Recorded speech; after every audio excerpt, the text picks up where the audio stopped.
दोस्तों, सिर्फ एक ऐसा इंडिकेटर है जो आपको एक साथ 3 चीज़ बताता है।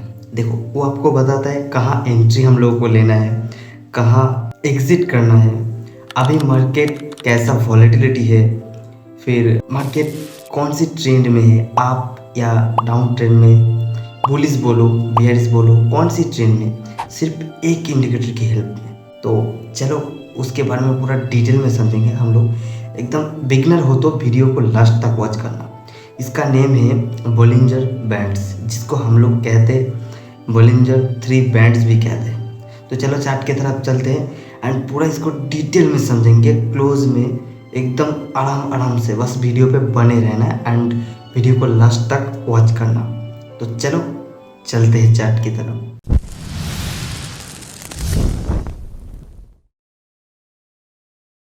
तो देखो दोस्तों, अभी हम लोग चार्ट पर आ चुका हूँ, ठीक है। तो सबसे पहले हम लोग बोलिंजर बैंड्स को लगा लेते हैं एंड उसके बारे में डिटेल में समझेंगे। लेकिन हाँ, ज़्यादा टाइम हम लोग नहीं लेंगे, बहुत ही कम टाइम में आपको एकदम अच्छे तरीके से एक्सप्लेन करूँगा बोलिंजर बैंड्स। तो सबसे पहले हम लोग को इंडिकेटर वाले सेक्शन में जाना है, ठीक है। इधर जाके आपको लिखना है बोलिंजर बैंड्स। आगे हमारा पहला वाला, उसको एक बार टैप करना और हमारा लग गया बोलिंजर बैंड्स। ओके, सो हम लोग को क्या दिख रहा है, इधर हम लोग को 3 लाइन दिख रहा है। एक बीच में और रेड कलर की लाइन दिख रहा है एंड ब्लू कलर की एक अप साइड में दिख रहा है एंड डाउन साइड में एक दिख रहा है, ठीक है। तो समझ लेते हैं ये 3 लाइन होता क्या है। एकदम सिंपल है दोस्तों। ये अपर बैंड एक है एंड लोअर बैंड और बीच को कहता है मिडिल बैंड, ठीक है। ये बीच वाला एक मूविंग एवरेज। तो इसको और अच्छे तरीके से समझने के लिए इसका सेटिंग में जाना है हम लोग को, ठीक है। तो इधर आकर हम लोग को क्या दिख रहा है, लेंथ। जो बोलिंजर बैंड्स का लेंथ है ये 20, यानी कि ये 20 कैंडल को एवरेज करके ये हम लोग को प्राइस बता रहा है या ट्रेंड बता रहा है, मार्केट में कितना वॉलेटिलिटी है ये बता रहा है। तो चलो स्टाइल में चलते हैं। स्टाइल में जाके हम लोग को देखो, पहले मीडियम दिखा रहा है, अपर दिखा रहा है, लोअर दिखा रहा है। तो ये तीनों बैंड हम लोगों को दिखा रहे हैं। तो सबसे पहले ये जो बीच वाला बैंड है ना, ये एक सिंपल मूविंग एवरेज है। ये हम लोग को ट्रेंड बताता है। अभी हम लोग को क्या दिख रहा है, अभी हम लोग को फिलहाल दिख रहा है मार्केट डाउन ट्रेंड में ट्रेड कर रहा था, बट इस पोजीशन के बाद अभी मार्केट अप ट्रेंड में जा रहा है। देखो, इधर से डाउन ट्रेंड में ट्रेड कर रहा था बट अभी अप ट्रेंड में जा रहा है, यानी कि सिंपल मूविंग एवरेज को सपोर्ट ले रहा है। तो बहुत ही चांस है मार्केट इधर से एक बिग मूव दे सकता है। बेसिकली ये जो हमारे लिए इम्पोर्टेंट है, तो इस पोजीशन तक आ सकता है, बट आप साथ साथ में अलग आपका प्राइस एक्शन जो भी बोलो, ICT फॉलो करते हो या SMC फॉलो करते हो, जो भी आपके तरीके से समझ लेना, ठीक है। तो अभी मार्केट आप में जाने लगा, यानी कि मार्केट को ये सिंपल मूविंग एवरेज ये ट्रेंड बता रहा है, ठीक है। तो डाउन ट्रेंड में था बट अभी सपोर्ट ले रहा है, देखो अच्छे तरीके से। तो ये अप ट्रेंड में शायद बदल सकता है।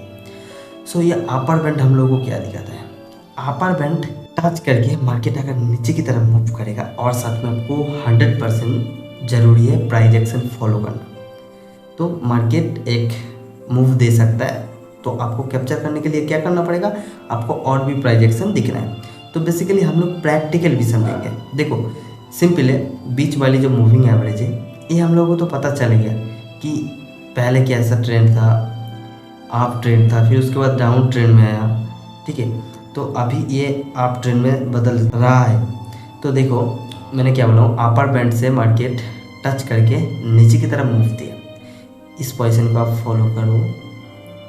टच किया था बट थोड़ा सा वो आपको कॉम्प्रोमाइज़ करना है, ठीक है। मार्केट ऑल टाइम करेक्ट चीज़ नहीं होगा। दूसरा, यहाँ पे भी टच किया, थोड़ा सा ब्रेक किया, यहाँ से भी टच किया, यहाँ से भी टच करने के बाद मार्केट थोड़ा सा मूव दिया। तो जब भी मार्केट को ऊपर जाना है वो क्या करेगा, ये लाइन को ब्रेक नहीं करेगा, थोड़ा सा ब्रेक करेगा जो लोअर बैंड है, इसके बाद मार्केट अप जाएगा। तो चलो इसका पीछे का डाटा देख लेते हैं कि ये एक्चुअली काम का है क्या बेकार है ऐसे ही। तो अगर हम लोग चार्ट को बड़ा करूँगा तो हम लोग को दिख रहा है, नहीं एक काम किया, लोअर बैंड को टच करके देखो मार्केट ने अप मूव दिया, ओके। एंड अपर बैंड को टच करने के बाद भी मार्केट ने नीचे की तरफ मूव दिया। देखो अपर बैंड पे भी टच किया, लोअर बैंड पे भी टच किया। तो हम लोग को अगर एंट्री लेना है तो प्राइस जब लोअर बैंड को टच करके नीचे की तरफ वीक बना रहा है अच्छा खासा एंगुलफिंग बोलो, हैमर बोलो, इन्वर्टर हैमर बोलो, ऐसा कैंडल बना रहा है, यानी कि मार्केट ऊपर की तरफ आप मूव देगा। ठीक है, तब आपको एंट्री कब लेना है, ये कैंडल जब क्लोज करेगा, जैसे कि ये कैंडल बना है, ठीक है, लेकिन ये नीचे में ब्रेक किया, बट दूसरा कैंडल बना है एक इन्वर्टर हैमर। तो इन्वर्टर हैमर बनाने के बाद ये ग्रीन में क्लोज किया, आप में क्लोज किया लोअर बैंड के ऊपर, तब हम लोगों को एंट्री लेना है। अगर आप सेलिंग करेंगे, शॉर्ट सेल करेंगे, तो क्या करेंगे, जब मार्केट ऊपर में टच करेगा, यानी कि अपर बैंड में टच करने के बाद नीचे की तरफ मूव देगा, तब हम लोग को एंट्री लेना है। मैंने जैसा बताया हूँ सेम इसका उल्टा है। तो हम लोग दो चीज़ तो समझ गया, बीच वाला सिंपल मूविंग एवरेज ये हम लोग को ट्रेंड बताता है, लोअर बैंड अपर बैंड ये हम लोगों को एंट्री एग्जिट बताता है। अब हम लोगों को देखना है कि मार्केट अभी जिस प्राइस में चल रहा है, यानी कि अभी देखो इन तीनों में जो डिफरेंस है, डिस्टेंस है, ये बहुत ज़्यादा। तो ये इतना ज़्यादा क्यों है, ये सिंपल एक मतलब है। देखो अभी मार्केट में वॉलेटिलिटी बहुत ज़्यादा है, यानी कि अभी ट्रेड बहुत ज़्यादा हो रहा है। ठीक है, आप देखेंगे कि पिछले की चार्ट में ये शायद 18 मई को, इस टाइम को देखोगे कितना बात उस टाइम 14:30 हो ऐसा कुछ। तो देखो उस टाइम ने तीनों बैंड एकदम बाजू तक आ गया, तीनों चिपक गया। इसका रीज़न क्या है, उस टाइम ज़्यादा बाइंग सेलिंग नहीं हो रहा था, इसका सिंपल सा मतलब है, ज़्यादा दिमाग में मत लो।